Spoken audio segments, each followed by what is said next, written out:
दो घाटे टीट बटीट ते गूड़े बेली हान। एक दा नां गुल्लू हा ते दूए दा नां शब्बू।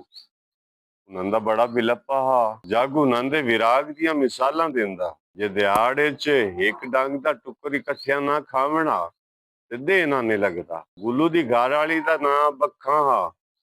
उन्हां दा एक निक्का जिहा बाल आ जेड़ा मसे 2 साल दा। उसदा नां फानू हा। एक दे शब्बू गुल्लू नू मिलण वास्ते ओदे घर आया। हवेली दे बाहरों गुल्लू दा पुत्र खेड़दा बैठा।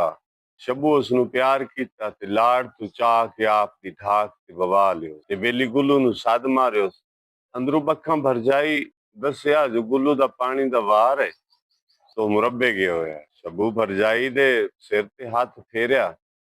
फानू नू ओदी ढाक ते बवा के पिछा रले पिया। बखा फानू नू थाई छोड़ दिता ते भौकर देवन लग पई। फानू 2 साल दा गोरा चिट्टा बाल आ ते ओदे गाल पए होए सोने दे ढोलने ਉਹਨੂੰ ਢੇਰ ਸੋਹਣਾ ਬਣਾਈ ਖਲਿਆ।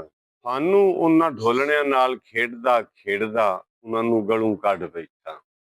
ਕਜਾ ਬਾਲ ਆਈ ਢੋਲਣਾ ਉਥਾਈ ਸੱਟ ਕੇ ਤੇ ਅੱਗਾਂ ਰਲੇ ਪਿਆ। ਰੱਬ ਦਾ ਕਰਨਾ ਇੰਜ ਹੋਇਆ ਬਈ ਇੱਕ ਮੱਝ ਆਈ ਉਸ ਫੋਸੀ ਲਾਈ ਤੇ ਫੋਸੀ ਸਿੱਧੀ ਢੋਲਣਿਆਂ ਦੇ ਉੱਤੇ ਜਾ ਠੱਠੀ ਤੇ ਬੱਖਾਂ ਜਦਾ ਬੌਕਰ ਤੋਂ ਫਾਰਿਗ ਹੋਈ ਉਸ ਫੋਸੀਆਂ ਚਾਹ ਕੇ ਉਹਨਾਂ ਦੀਆਂ ਥਾਪੀਆਂ ਥੱਪ ਦਿੱਤੀਆਂ। ਜਿਹੜੇ ਵੇਲੇ ਥਾਪੀਆਂ ਥੱਪ ਕੇ ਵੇਲੀ ਹੋਈ ਤਾਂ ਫਾਨੂ ਨੂੰ ਚਾਹ ਕੇ ਨਵਾ ਕੇ ਜਿਹੜੇ ਵੇਲੇ ਕੱਪੜੇ ਬਦਲਣ ਲੱਗੀ ਤਾਂ ਢੋਲਣਿਆਂ ਦੀ ਸੁਰਤ ਆਈ। ਉਹ ਤਾਂ ਉਥਾਈ ਬਹਿ ਗਈ ਪਿੱਟਣ। ਆਖਰ ਭੁੱਖ ਤਾਸ ਕੱਟ ਕੇ ਢੋਲਨੇ ਬਣਵਾਇਆ ਸੂ। ਇੱਕ ਵਾਰੀ ਤਾਂ ਉਹਨੂੰ ਗਸ਼ ਪਾਏ ਗਏ। ਮੁੜ ਜਿਹੜੇ ਵੇਲੇ ਹੋਸ਼ ਆਏ ਉਸ ਮੁੜ ਉਹ ਪਿਟੋਕਾ आखिर निमाशी जदा गुल्लू हटिया। बखा आखन लगी कि आई तेरा बेली दे चाड़। उस आख्या खैर ही।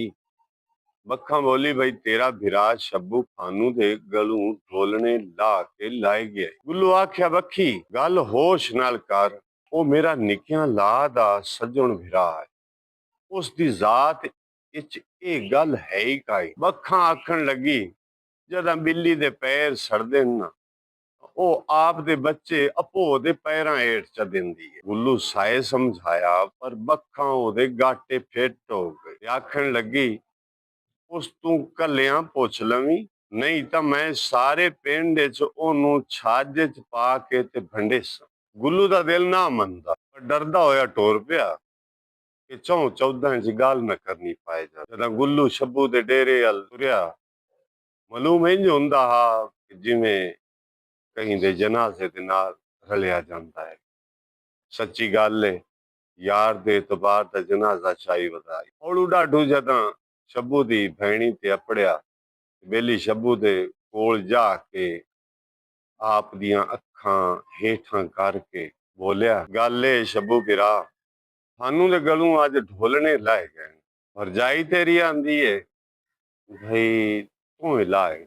ਗੁੱਲੂ ਦੀ ਗੱਲ ਸੁਣ ਕੇ ਸ਼ੱਬੂ ਦੇ ਖੂਨ ਦਾ ਇੱਕ ਇੱਕ ਕਤਰਾ ਰੋਵਣ ਲੱਗ ਪਿਆ। ਦੀ ਗੱਲ ਤੀਰ ਬਣ ਕੇ ਸ਼ੱਬੂ ਦਾ ਜਿਗਰ ਪਾਰ ਕਰ। ਖੈਰ ਉਸ ਆਪਣੇ ਆਪ ਨੂੰ ਸੰਭਾਲਿਆ ਤੇ ਬੋਲਿਆ ਯਾਰ ਮੈਨੂੰ ਪੈਸਿਆਂ ਦੀ ਲੋੜ ਪੈ ਗਈ ਆਈ। ਘਰ ਵਜਿਆ ਕੋਈ ਨਾ ਤੇ ਮੁੜ ਮੈਂ ਸਾਨੂੰ ਦੇ ਢੋਲਨੇ ਲਾ ਲੈ। ਕਿਤਨੇ ਪੈਸਿਆਂ ਦੇ ਉਸੇ? ਗੁੱਲੂ ਪੈਸੇ ਦੱਸੇ। शब्बू वो पैसे एक दो दिन भर दिते पर संगत उन्हें चलती रही। एक दे गुल्लू थापियां भन भन के चुल्हे च डांदा बैठा।